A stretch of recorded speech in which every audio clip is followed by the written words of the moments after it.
Je m'appelle Thibaut Després, j'ai effectué une thèse dans le laboratoire Flowers de l'INRIA en partenariat avec le projet Persévérons. L'objectif était de concevoir et d'évaluer des kits robotiques pédagogiques en termes de motivation, d'acceptabilité et de connaissance. Les objectifs du projet, alors il faut savoir déjà que c'est une recherche-action, donc il y a déjà un double objectif, un objectif pratique, concret, de mise en pratique dans l'univers réel, donc là en l'occurrence dans des établissements scolaires. Ce projet, à l'origine initié par l'INRIA dans l'équipe Flowers, part d'un robot qui était plutôt orienté pour la recherche et la science. Et ces personnes ont voulu réutiliser ce type de dispositif dans leurs enseignements. L'objectif de l'utilisation de ce robot, c'est d'initier un public de jeunes à ces dimensions de robotique, d'informatique, où la robotique en fait est un prétexte à étudier ces concepts. Et d'un autre côté, une dimension de recherche, donc là qui était principalement portée par le projet Persévérons, autour de la motivation scolaire, où là on s'attaque à des questions qui sont plus d'ordre fondamental sur quels sont les déterminants, que ce soit au niveau du robot ou au niveau des activités pédagogiques, pour entretenir ou développer la motivation et la curiosité pour les utilisateurs de ce type de plateforme. Mesurer la persévérance scolaire ou certaines dimensions de celle-ci, donc la motivation à perdurer dans son activité. Pour ça, en fait, on a eu différents protocoles qui ont été mis en place. D'un côté, on a eu un protocole qui était beaucoup plus écologique, au sens où c'était les enseignants qui étaient les principaux acteurs des activités qui étaient menées. Donc là, c'était sur le temps long, directement dans les établissements scolaires. Donc ça a été un protocole dit écologique. Et d'un autre côté, on a eu des protocoles beaucoup plus expérimentaux, où là, c'était directement nous, donc les membres de l'équipe Poppy Éducation, qui menions ces activités. Pour prendre un exemple, une des parties du robot consiste à construire le robot. Donc on le reçoit en kit.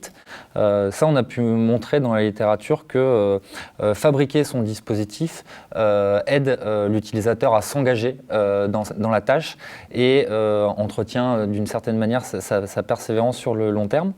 Donc c'était très intéressant cette partie construction et on a voulu aller plus loin sur le formalisme de la notice de construction.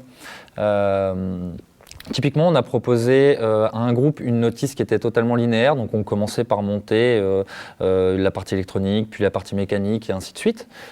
Et d'un autre côté, on leur proposait une notice qui était, elle, modulaire, donc ils pouvaient commencer soit par une partie, soit par l'autre, ils pouvaient se répartir le travail. Donc la première constatation, c'est que bien sûr, ça va beaucoup plus vite avec une notice modulaire.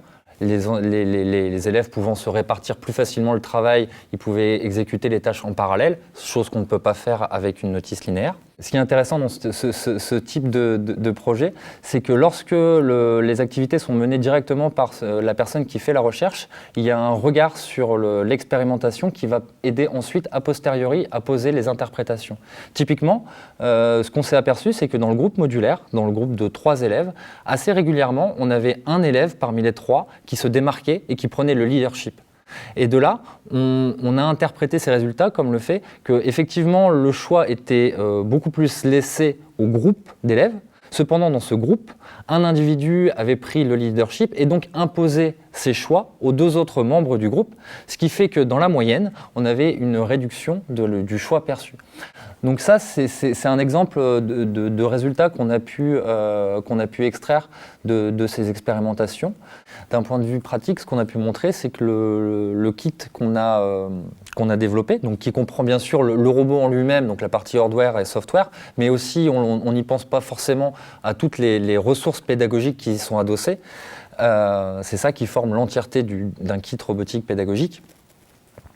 On a pu montrer que ce kit était déjà utilisable, ce qui n'est pas forcément le cas de tous les kits. Il n'y a pas d'études réelles sur est-ce que les personnes sont capables de se l'approprier.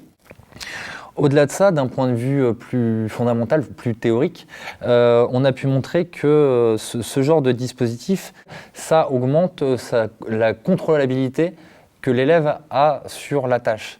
Et en ça, ça doit d'après ce modèle-là, améliorer son engagement et sa motivation et donc sa persévérance.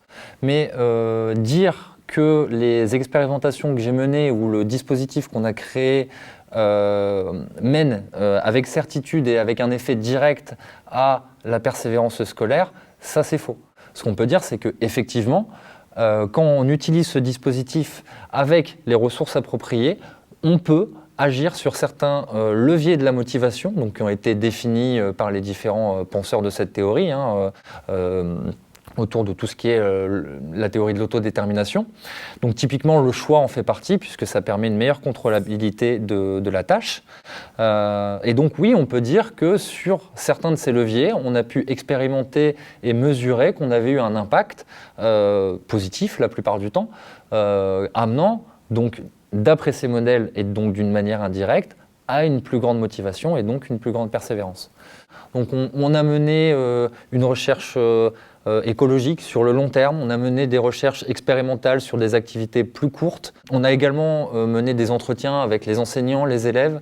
De ces 3 méthodes, on a essayé de dégager un certain nombre de points saillants qui sont aujourd'hui résumés dans mon manuscrit de thèse et qui, je l'espère, permettront à d'autres chercheurs ou d'autres enseignants de pouvoir aller plus loin sur ces questions de recherche qui sont aujourd'hui aux portes d'un immense chemin à parcourir.